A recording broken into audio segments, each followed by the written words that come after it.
All right, beautiful morning here in Sonoma County, California, and at this site we're going to be installing a new wastewater treatment and dispersal system that's going to consist of a 2,000 gallon septic tank, a 1,000 gallon sump tank, an Advantex pretreatment unit, headworks, and a drip field to be installed in between some existing leach lines that are here. In fact, years ago with different owners here at this site, we installed some standard leach lines for the previous owners and did a repair there. But we're back. We're going to get this new system installed and hope to give you guys a brief overview of how this thing goes together. We have a tank here right now. Jensen's here. Their 2,000 gallon tank. Tank hole's ready. Grant's up there trenching the drip field. And yeah, let's get this tank set.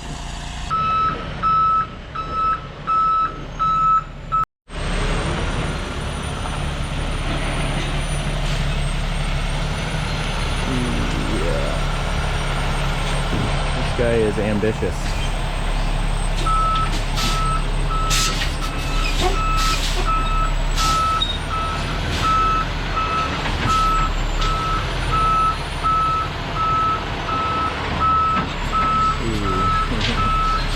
I think he's gonna get it though. A couple more Jimmy jogs.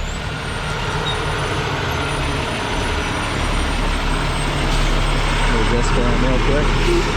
Oh, it's heavier than you think.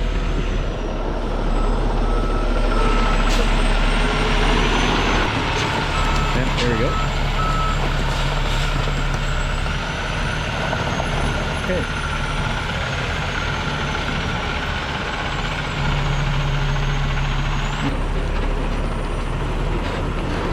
So it's been a long time since I've used Jensen. They bought out the local company that was Salvage, and they've taken over Salvage, and they have this style truck, which I'm not familiar with, so it'll be new for me to see how this happens. But the reason why we went with Jensen is because Redwood Valley doesn't make a 2,000 gallon tank. I could have used a combination of tanks from Redwood Valley to have simulated a 2,000 gallon tank, but it would have cost me a couple extra thousand. I probably, yeah, a couple thousand more, and it just wasn't worth it for me. So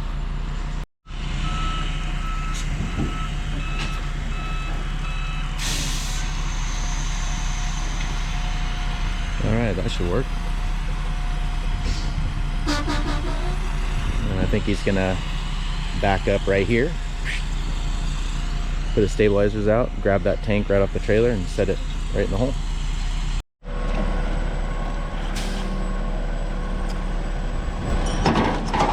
What do you think, Grant?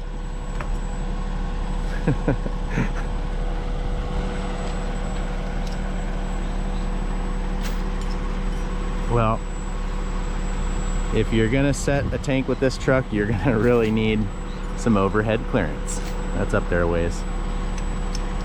How high is that right now, Grant? You think 35 feet? 40 feet? Yeah.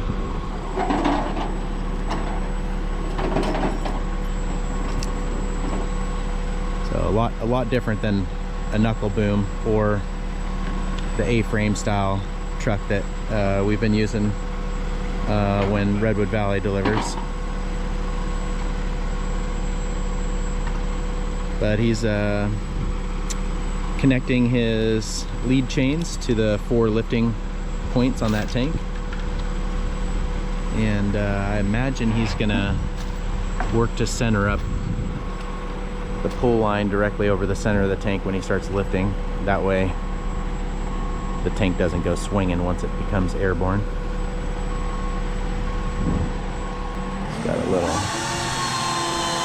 little seat up there he can sit in.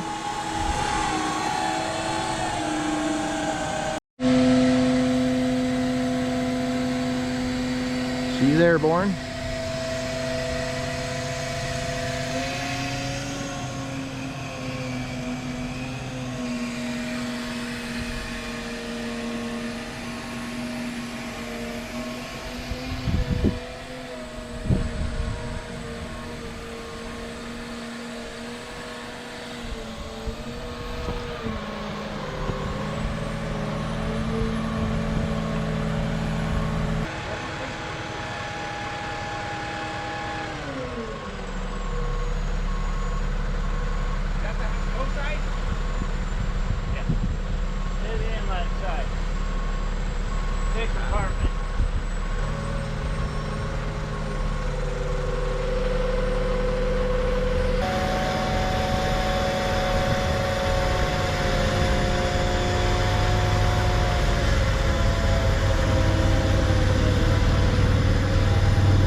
got that done.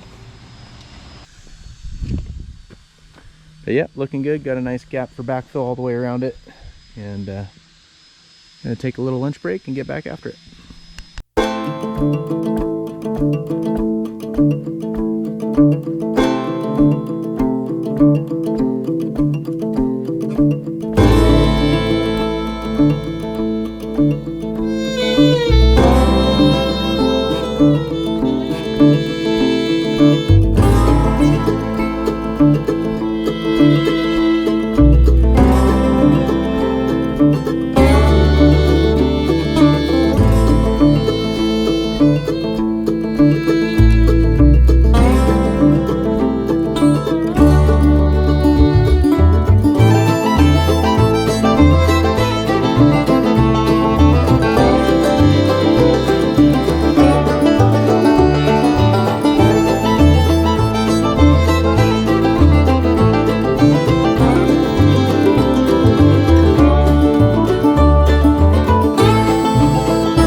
Got our sump tank here.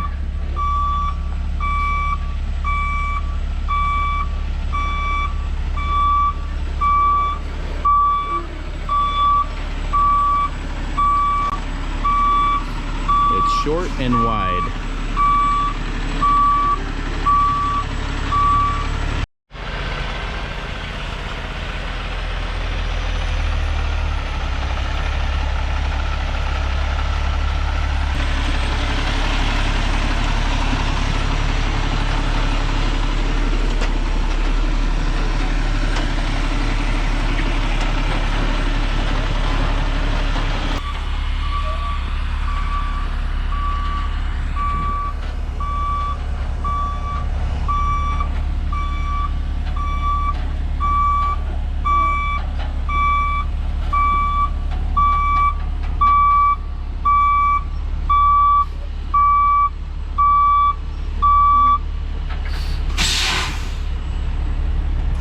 The object here for me is to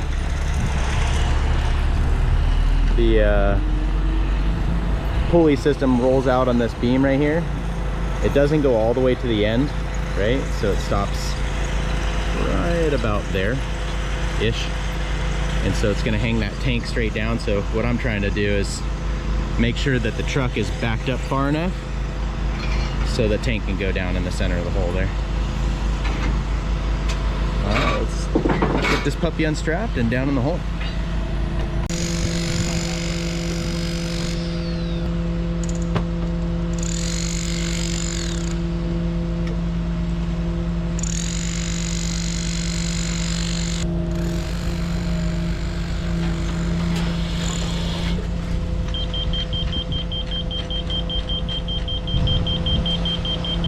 Okay, down or? Yeah, we'll go down.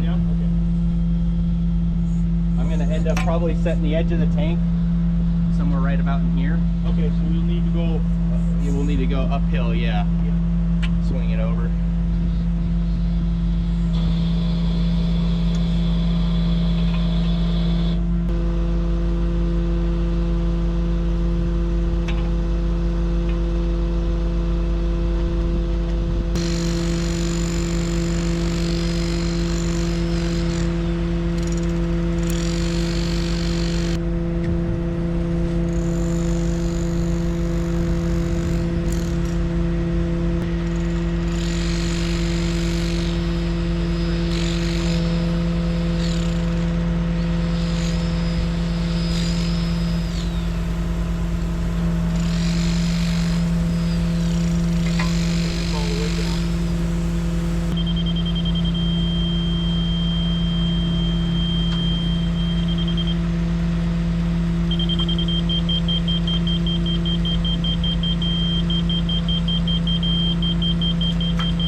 got this thing in the ground.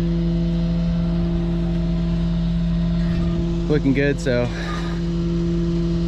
for those of you out there that are familiar with the Advantex pretreatment systems, I'm guessing you already know what I'm doing, right? I'm gonna set the Advantex pod here. I'm gonna come out of the Advantex pod, in through the splitter. I'm gonna use 3-inch ABS. I'm gonna come out and go into the sump tank. We're gonna have a UV disinfection unit right here. So you can see I didn't set the sump all the way down at the same elevation as the septic tank because it's really not necessary. You're just kind of digging a deep hole for no reason. Your elevation is based on the outflow from the RSV valve. So the outflow of that RSV valve, if I drill and set that through the riser with the bottom of that penetration 1 inch or 1.5 inches or so up from the top of the tank, that puts the outlet, the flow line of my 3-inch ABS roughly 3.5 to 4.5 inches above the top of the tank. So I set this sump tank inlet elevation to be close to the top of the lid of the tank, of the septic tank. That gives me a good plenty, you know, 3 to 4 inches of fall from there to there, which is more than I need. That's about a 7-foot run, 1/8 of an inch per foot. Let's say you only need just under 2 inches for that. So, but looking good.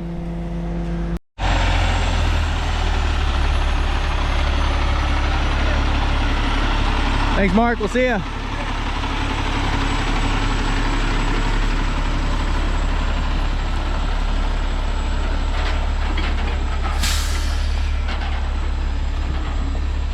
Kind of feels like Christmas every time he comes. You get a nice big square present. All right, let's get back to work.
Grant man, you mind lifting up on the pod a little bit? Like this? Oh, you're gonna bolt those on now? Yeah. Well, I'm gonna preset them with some screws. Alright. And once they're kind of set, then we can bolt them. self-tapper.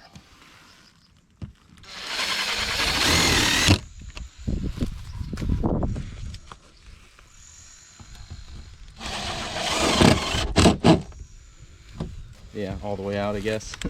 Or yeah, I guess leaving partly in there.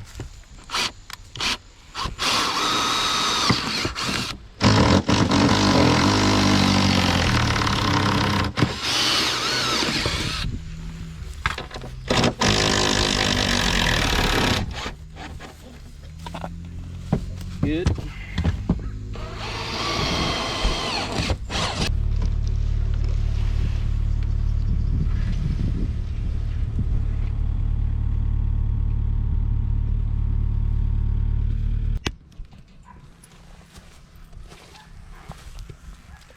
So we got the anti-flotation flange held in place with the self-tapping screws.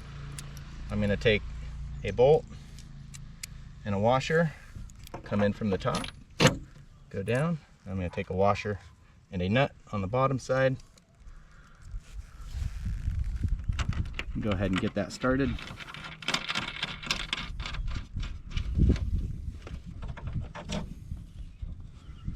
And the self-tapping screws were just to hold this flange into place so we can elevate the whole unit, so I can reach up underneath and get these nuts and bolts in place.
Well done, Mr. Finn.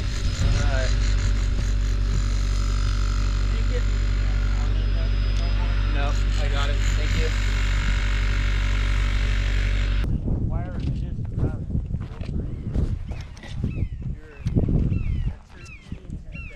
All right, looking good.